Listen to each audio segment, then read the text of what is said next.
Hey everyone. So last Zen video, I had mentioned the idea that I would like Zen questions. And so we made a channel on our Discord where people have asked some questions. And so we wanted to cover a couple of those tonight as just a sort of make sure everyone's on the same page before we continue on. All right? So the format, the structure of this, Zena's going to read the question. I'm going to try to answer to the best of my ability. And hopefully don't, flunk the dunk too much, and we'll go from there. All right? Yep. If you are getting to this video, cool. Be sure to go back and check out the ones in the past playlist for this. And then we'll be adding more to the playlist as we go along. Yeah, including making a playlist. I haven't made one yet. Oh, yep. Well, we'll get there. I also asked that if people are not interested in this, you're welcome to still hang around. Good vibes and all that. You don't have to just jump out. I do recommend watching those other two videos because we do explain some of the context, including, that this is not a sales pitch. We're not trying to sell. We're not trying to in any way sell something to you. We're just trying to answer questions from this perspective as I understand it. All right. All right. So let's get started. Question number 1. Who is it from? What are their pronouns? And what's the question? We've got Veronica, she, her. I've got a question. When I hear lay people talk about Buddhism, they tend to emphasize the aesthetic aspects of non-attachment. However, the way I've heard it described, it is supposed to provide a middle path where you aren't avoiding the material like the aesthetics, but you aren't grasping at pleasure like a hedonist. My question is, what in here is a misconception and what is correct or at least in the right direction? So the problem is anytime you create a new philosophy or faith, that is going to be based out of that cultural milieu that it arises out of. And so the problem is because there was a very real aesthetic discipline within Hindu culture, right? The problem is that I think that some of that stuff translated over, and that's where you get the aesthetic discipline of Buddhism and Theravada Buddhism specifically. There is a way of which you are trying to disconnect from everything. But you're right. From a Mahayana perspective, middle path would be, you are trying to thread the needle between not being a hedonist or, not trying to avoid all things in the world. Another way to say that is that from a certain perspective, from a non-dual perspective, these things are not separate. They just are. Walking the middle path is sometimes recognizing that there's actually not a duality here. So it really depends on where you're coming from and what philosophical argument. But my thing would be I think you're on the right track. One of the things I see often talked about is they talk about Zen or they talk about Buddhism. And we want to be really clear about which schools. The school I come from was a much more modernized one. And so my teacher was very much into, no, have fun, do things, but with the right understanding. All right? So that's kind of my answer to that is, I think, again, I like the Mahayana approach. It's that you are not separating yourself from the world, but you're not wholly attached to it either. The image I really like is there's an image of Kuan Yin, right? The Chinese Bodhisattva of compassion. Avalokiteshvara in Hindu. But basically you have this being sitting there and half of its face is looking upon the world and seeing all the suffering and crying. And on the other half, it's looking into emptiness and smiling, right? She's looking into emptiness and smiling. So the idea is that, so that's the basic idea here. Is that to some degree you're walking that path in between. It's not about completely disconnecting. It's also not completely about attaching. It's choosing your attachments wisely and carefully. As Robert Augustus Masters, so I don't agree with everything, but I do like this phrasing. Freedom doesn't mind its chains. Right? So I don't think you're on the wrong track. I think there's a number of different philosophical misunderstandings people have about Buddhism and by extension Zen, and it really depends on the specifics of the tradition. In my view, I think you're on the right track. So, do we want to respond to the chat ones or? My suggestion would probably let's do the chat ones at the end. I do want it because people have been putting these things in for the last couple of weeks, so I do want to make sure we hit them all first. All right, so let's go with the next one. So we got one from Astra. They/star. Zen question. How does Zen practice I assume you mean reconcile with macro level issues of suffering in society, i.e., war, prejudice, inequality? Yeah, so this is actually a big deal because this is actually a debate in Buddhism as a whole, right? So like there's an argument to be made that these things are things we don't engage with, right? They're things that are part of the material world or part of the world as it is, and we try to step away from them. I don't like that idea because I think that misunderstands the point, especially the Mahayana point of being a bodhisattva. Remember, bodhisattva in this context is a being that forgoes enlightenment so that all beings may awaken, right? And so the idea here is, how do you reconcile that? Well, again, the way my order reconciled it was we had this idea that, again, one of the training or disciplines that we talked about was sacred stewardship, taking stewardship for things in the world.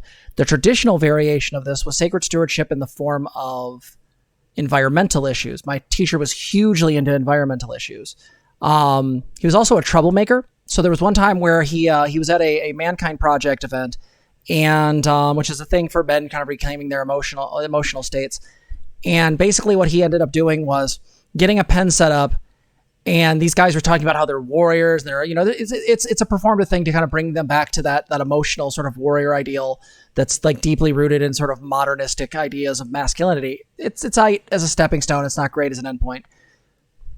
But what ends up happening is that he comes in and he brings some live chickens in. He's like, you guys say you're, warriors, kill the chicken.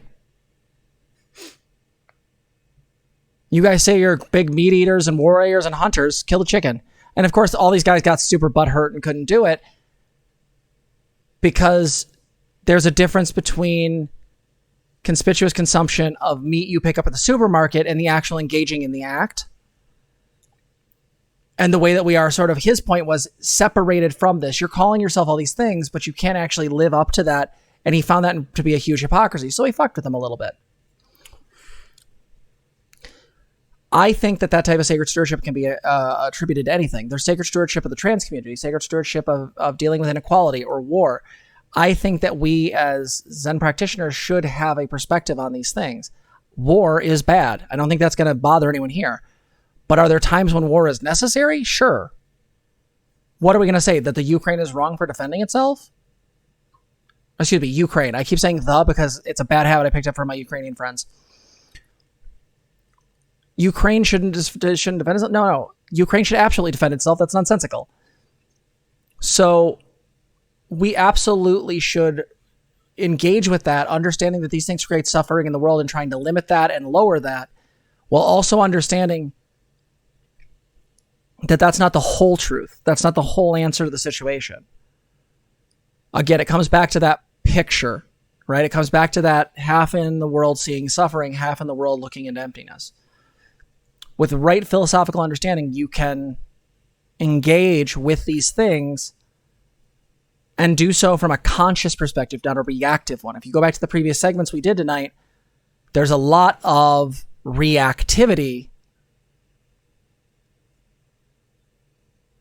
within the online left. Zen, or at least this variation of Zen, Hollowbone Zen that I've trained in,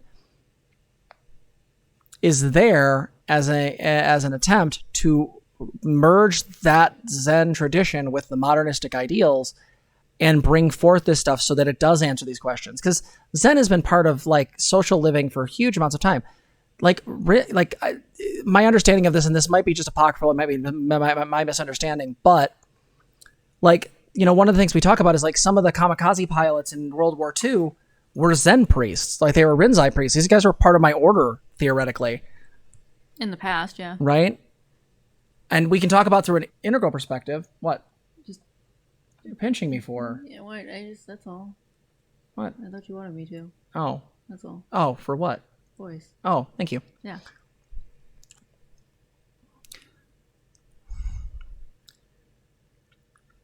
So, if you guys refer back to my voice is threaded, so it's going to be hard right now. I had to use my other nose spray and it just destroys my throat. Yeah, that makes sense. Kisses.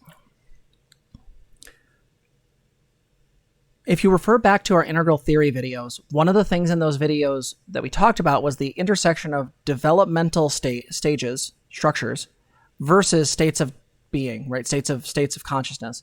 And one of the things that's a huge part of that is that you can have people that are fully realized in Zen and still be relatively developmentally small, right? So like for a really good example of this is you have Rinzai priests who are pilots, being kamikaze pilots, who were also genuinely believed that the emperor was, the child of Amaratetsu and really was a god on earth, because even though they were states developed, structurally they were relatively, low. They were on a very sort of authoritarian / nationalistic / mythic way of engaging with the world, right? That's a thing. So part of the thing we also have to keep in mind here is if we go back to our integral videos, what type of Zen are you engaging in? It's not just the school at that point. Now we're getting into developmental interpretations of it. So just keep that in mind. I would say a postmodern or a post-postmodern of it has to include discussions around these issues. And that's going to come down to individual practitioners or schools, but I think that's absolutely necessary. So, next. Okay, so this one's from Emilia, and I will read this out, but Emilia was participating in the conversation that Veronica had started about 2 questions back. Mm-hmm. And so I'm going to read this out and then let's just kind of discuss a bit more of it as well, because I think our read on it was, maybe some better language might help, right? Sure. All right. So, I'm more than open to correction, but I believe the lesson isn't don't get attached. That's literally impossible. People need emotional attachment, like they need air. The lesson is don't get attached to your expectations. If you expect something, you will act like you're going to get it instead of taking life as it comes. If that expectation fails, you'll make yourself miserable trying to fill that gap. If you enjoy something, enjoy it. If it's taken from you, let it go. And if you are miserable because of it, let yourself experience and process that misery instead of making it worse by denying it. So there's a lot here, so I'm going to go paragraph by paragraph. Mm-hmm. So the lesson of don't get attached to your expectations is absolutely true, but that's not what we're talking about with Zen. What we're talking about actually in regards to the practice of sort of Zen as a philosophy or spirituality or whatever you want to call it, whatever's less allergic for you. It's that don't get attached reactively. Don't get attached unnecessarily. Being attached is not a problem in and of itself, but it's understanding that attachment that's important. I'll give you an example. I assume everyone out there, unless you're a romantic, has some sort of relationships, right? Some sort of romantic relationship. You do realize that in choosing that, you're choosing pain, right? That all relationships end in breakup or death. There's going to come a time where you or your partner is going to die and you are going to be without them, or they are going to be without you. Or you will come to some irreconcilable difference and you will leave. Or they will leave. Or you will separate together, amicably or not.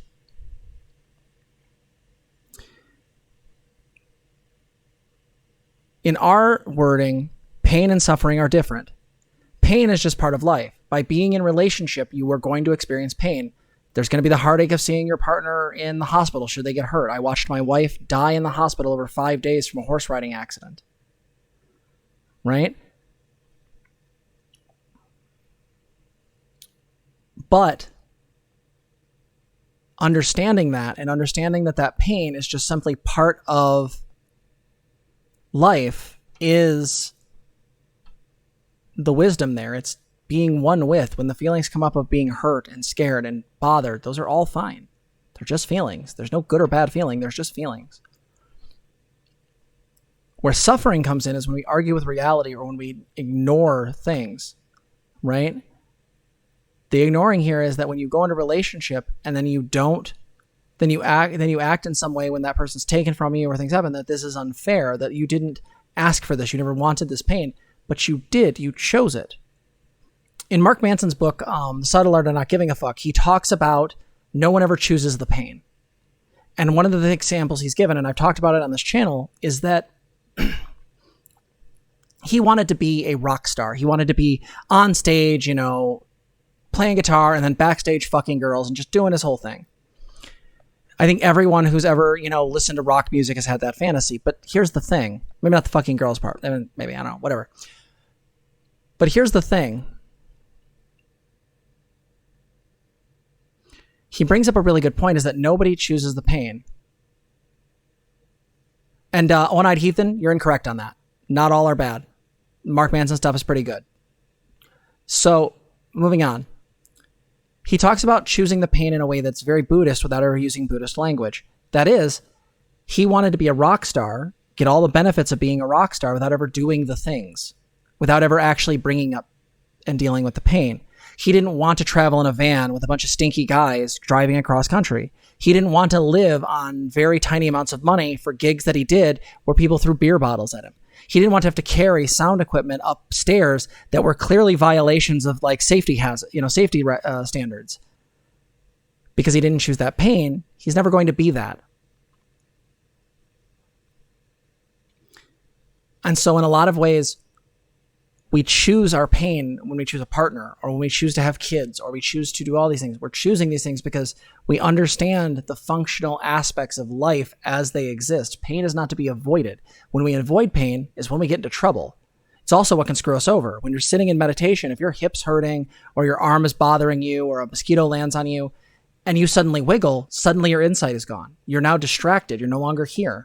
But if you sit through it, even as the mosquito's needle-like nose slowly sinks into your flesh, feeling every single millimeter of the damn thing,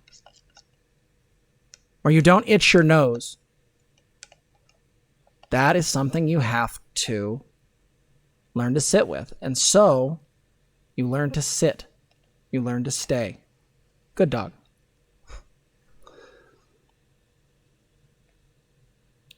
So that's what it is. Zen training in a lot of ways is dog training. It's learning to sit, stay, and be a good pupper. You stay and you understand the pain. And you try to be with it and not run from it. For me, running from pain was how all of my suffering in the world came about. The way I would vomit my trauma all over people, my ways of lashing out. It's when I'm stuck in my... Right? That's the thing. One-Eyed Heathen? Are you there if you wiggle? Prove it. I'd like a proof on that.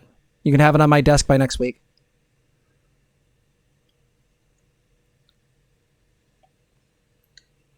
And if you thought I was talking about not existing, you have missed the plot, my dear friend. Anywho. So we get to the next part. If you're expecting something, you will act like you're going to get it instead of taking life as it comes. Yeah, there's a way that that's true, but that's one part of this. It's not the larger part. If you enjoy it. True. And if it's taken from you, let it go. Maybe. I think there's a way that can get a little bit weirdly masochistic. And if that's your gig, cool. But that's not what we're talking about. So I think that there's some understanding here, but I would extend it out to a larger understanding. There's a way in which being here is hard by its nature, and we have to understand that. We choose this. I choose understanding, knowing that one day Zena could leave me. Zena could die. Zena knows that someday I probably will die, and because of our age difference, it most likely will be me first. Mm-hmm.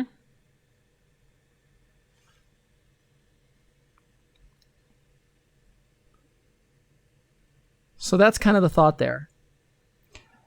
Before I continue, One-Eyed Heathen, I'm going to say this. Please engage with the content actually, or I will ban you from chat.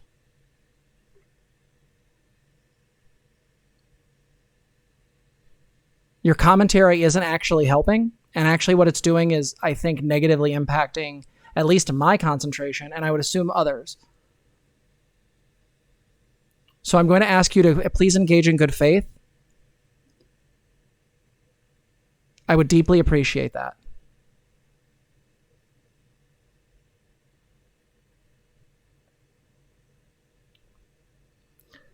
So next question. All right, so we've got one from Hanging Wednesday.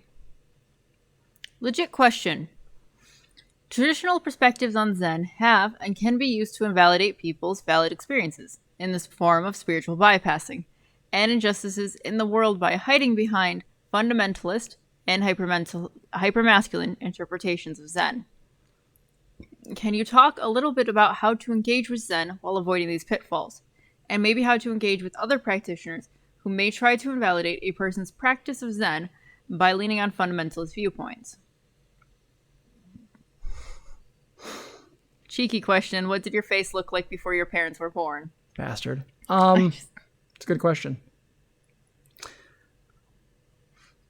So, one of the things that Hakuin, a well-known, I believe, Rinsei school priest in Japan, actually noted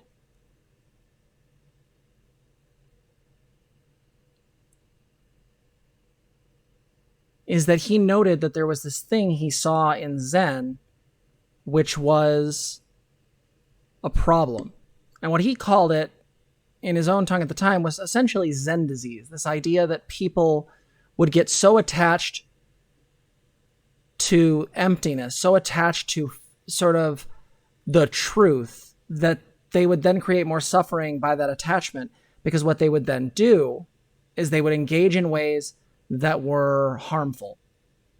They would act in this way that Wednesday's talking about, this fundamentalism. There is one way to practice. There's one way to be. And you can see this throughout all of Japanese Zen too. It always is ever present in some ways that needs to be dealt with.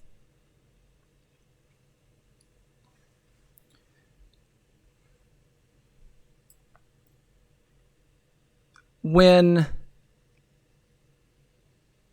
talking about spiritual bypassing, what Wednesday's referring to is a tendency for people to use spirituality, especially positive spirituality, as a means of no longer engaging with suffering in their content.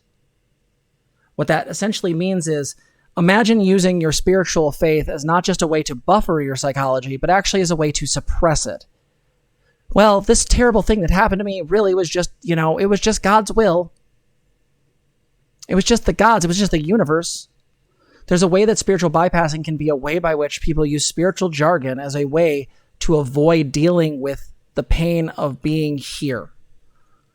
And Zen can do that sometimes. So someone could be suffering from issues of inequality or transphobia, or could be dealing with real issues of bodily pain, like someone who's disabled.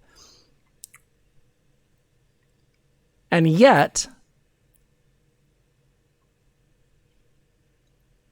there are Zen priests or Zen people that would act inappropriately to that. They would say, "Don't work through it. This is all in your head." And I think that's really inappropriate. I think you have to understand the situation before you give the right counsel. There are people who will absolutely just be whiners and be a problem. But there are others who that's not what they're doing.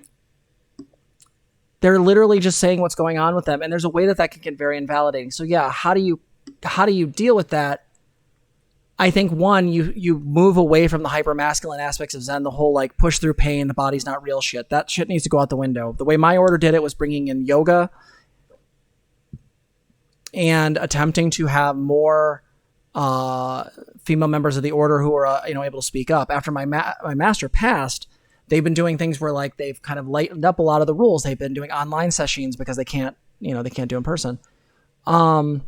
And that's actually had to make them loosen up some of the rules. And obviously some of the hardcore folks are like, this is not what I'm used to. Well, of course it's not. We had to change. We had to evolve.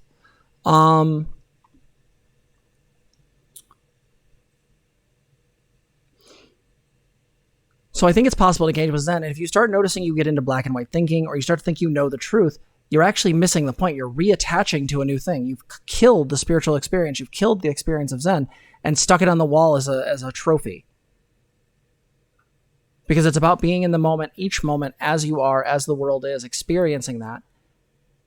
And I think that's really important to do. So you have to be very careful.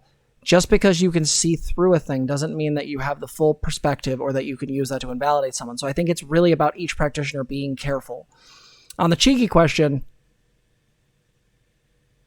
Do we want to turn that question to chat? That's my answer. All right. On here, last but not least. All right, so we've got from Velvet Plural System, they, them. What's the relationship with emotions? From what we understood, it's more of a matter of understanding them than to suppress them. In a more detailed example, how would one that feels fueled by righteous anger, for example in fighting for a perceived good cause, should process those feelings to balance the I want changes to be made energy, and at the same time, this too shall pass calm stoicism? That's the first question. Yeah, so let's go over that. I think being with the emotions as they arise and keeping in mind that that cognition that this will too pass is really important. Like, I think it's actually really important to look at a situation and go, this is really bad and I want this to change, while also going, this is just a moment, and in this moment I'm very upset, but I can also recognize that this moment will pass. There's a tendency to sort of think that this is going to lead to some horrible outcome, and it might. But we have to be very careful about how we engage with that. I think, for example, the first thing first before any of this happens is, if you believe you're fighting for a good cause, I think it's very important to scrutinize your actual values and why you're doing what you're doing. The desire for power, the desire for ego recognition, the desire for some sort of whatever can underlie these things. Just hating a person, as we've seen recently, can justify all sorts of atrocity, right? And so we have to be very careful about what is our reason for engaging with that perceived cause, because even ones that seem obvious sometimes aren't. And once we've identified that, I think it's really important to recognize from that reason we engage, whatever that initial reason is, what is the thing that's really charging us up at the moment? And then sort of make the discernment, maybe with the help of a therapist or, practitioner or whatnot. What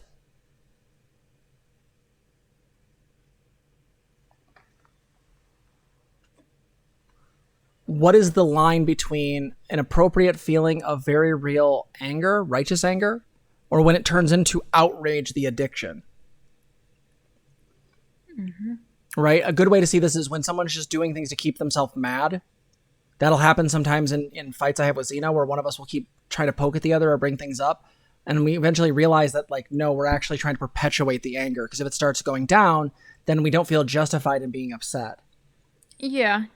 That and occasionally recognizing, I think one of the big powerful things is recognizing when those feelings are, in my case at least, a bodily function. That's probably the hardest time to sort them out, because at that point it forces me to kind of ask a lot larger questions about what's going on with the situation. If this, again, I deal with a hormone related disorder, okay? In addition to some of that stuff, so. Yeah, absolutely. And so I would say that there's an order of operations to your question. So once we've identified all of that, I would say the order of operation is 1, process the feelings first that are coming up, and then later come back to the cognitive philosophical understanding that this too will pass. Because that's not that stoicism, that calm stoicism is a belief, right? That's an understanding, that's an idea. You come back to that as your ground while first processing the feelings. You don't have to abort them or have to try to hold them necessarily simultaneously. You can do whichever one feels important in the moment. That would be the thing I would say. Well, then, if I can ask a question, sure. I guess off of that, the calm stoicism always seems to be the ideal of what a Zen person is, right? That seems to be the thing you're supposed to be, and there's all this stuff attached to it. And I have to wonder, if there's not holes in that idea as well, that's the standard of the thing that you are trying to reach constantly. Yeah, and I think that's a misunderstanding, because I actually think that to some degree, yeah, absolutely. Endless wonder, using it as fuel or letting it go or realizing that right now there's nothing we can do. And then furthermore, I think it's really important that maybe we do have to let go of this archetype of the Stoic, because I don't think that's what Zen has nothing to do with archetypes. So that's just a thing to hold on to. What's this next question?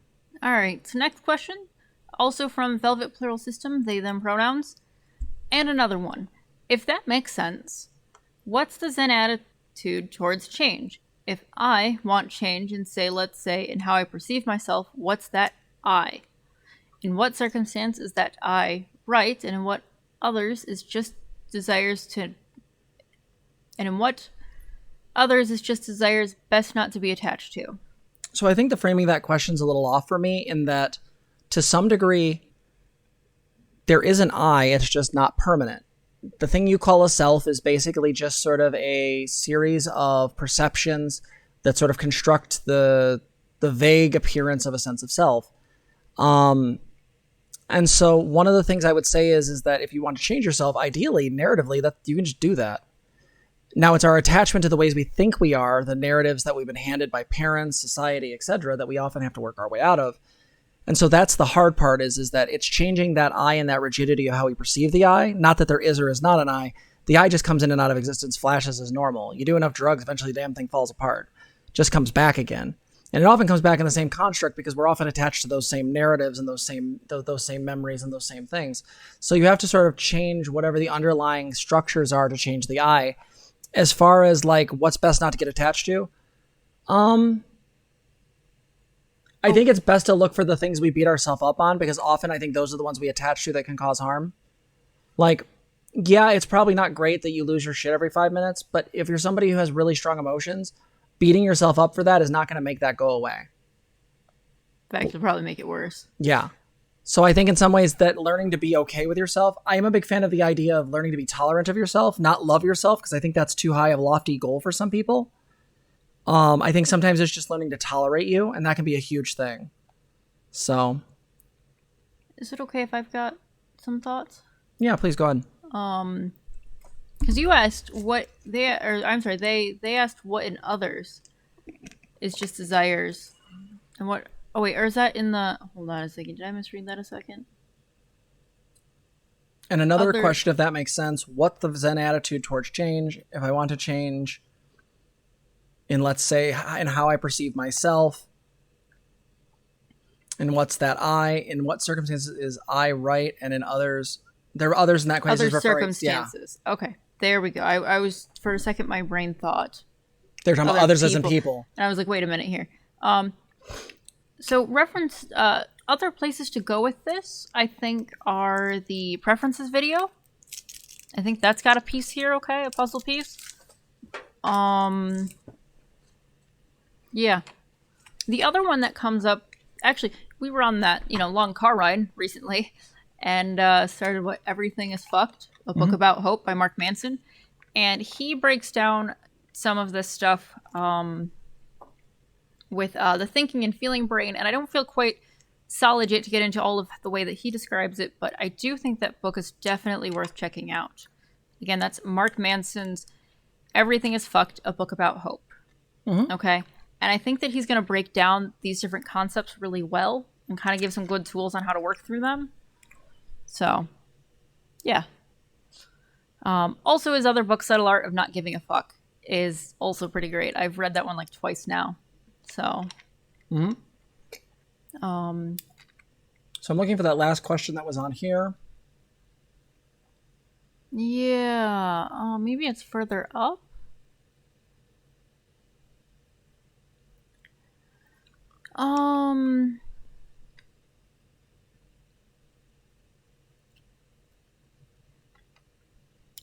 If things are approached just as they are, then where does that leave ideas like right action, right speech, right thought, etc.? Yeah, so in Buddhism, there's the notion of right action, right speech, like different ways of practicing that you do, and we do those through training elements and things like that, which I'll talk about later.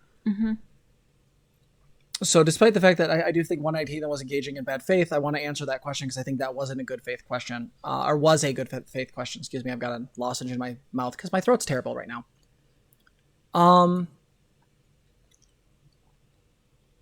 Things arising in awareness are just as they are, but we still have, as an impermanent self, choices in those actions and whether or not we choose to engage in right action, right speech. So for example,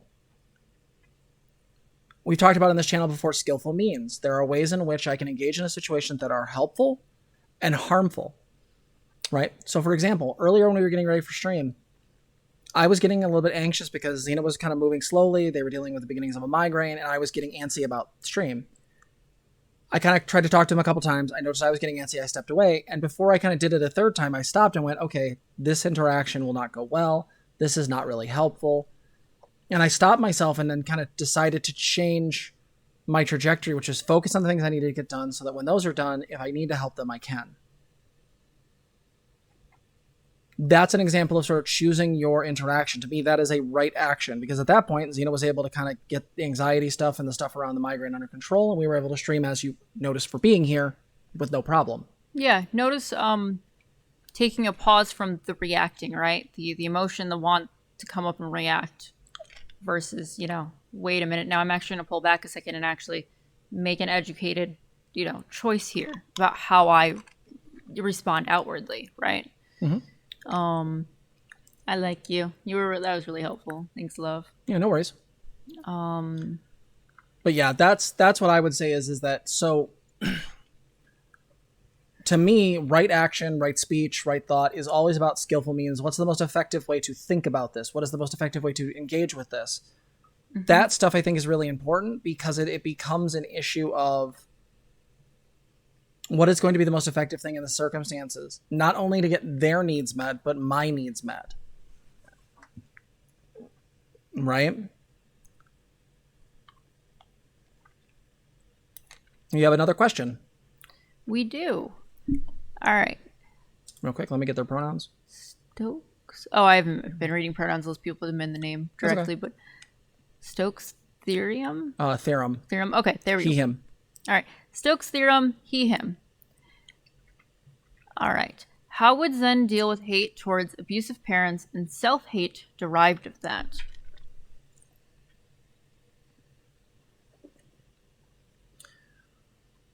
So I think the answer to this would be sort of compassion, but I think that's going to be a bitter pill to swallow. First off, compassion for yourself, that you were a child. You were a human being that was forced into this world by parents that decided to have you. And none of this is your fault. None of it. You didn't ask to be here. You didn't ask to be the race you were assigned. You didn't ask to be the gender you were assigned. You didn't ask for any of this. The time period, the part of the world, you just happen to come into existence and get to deal with the consequences, right?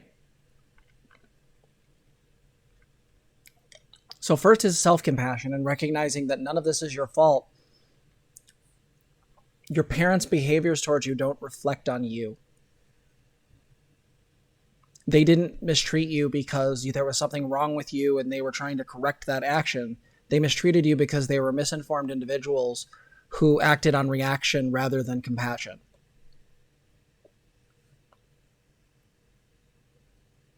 Right? This is the thing I think is really important, is when we say compassion, people think about letting things go in a way where it almost feels like people are getting away scot-free. We're not. And this is why we kind of hold the channel with too. I think holding people accountable is important, but not the type of accountability the internet does. I mean genuine accountability. I think it's important to hold your parents accountable for the harm they did to you, while also understanding why that probably happened. That doesn't take away what they did, not in a little bit. But it changes the understanding of it, because it makes that hate go away, or at least to some degree tempers it, so that it's not this all-consuming black and white thinking about them. Did what they did to you, was that okay? No. What they did to you was wrong, and none of it was your fault. So this thing I would start off first is dealing with the self-hate through therapy, through practice, whatever. And then the other thing I would do is I would probably say, if you are able to find a way to reconnect with those parents, great. If you can't, then you move on and you find other people that can exist in those roles, because found family is great. Mm-hmm. Sometimes it's very hard to let go of that hate. This is actually a thing that I actually agree with LO, is that sometimes you can't let go of that shit. Sometimes someone's hurt you so much that you can't let go of that. And so the best thing you can do to not perpetuate the cycle of violence, and the cycle of hate is to stay away from them and let them live their life as they are. But you can do that from the perspective of compassion for yourself and them, not from just blind hatred. This stuff is hard. Being conscious and staying conscious in the world moment to moment is fucking hard.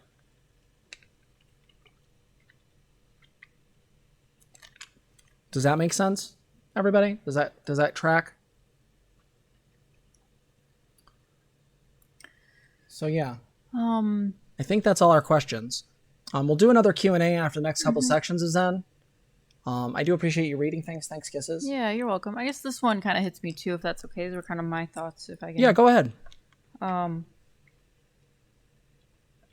guess one of the things that I've kind of learned over time, especially with Zen and living with Jess, it's okay not to judge myself for the internal reactions. It's okay to just be with those.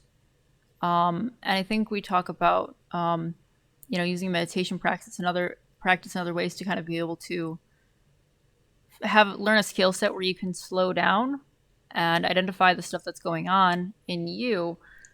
And that way you have a better chance of reacting better, to the outside world, right?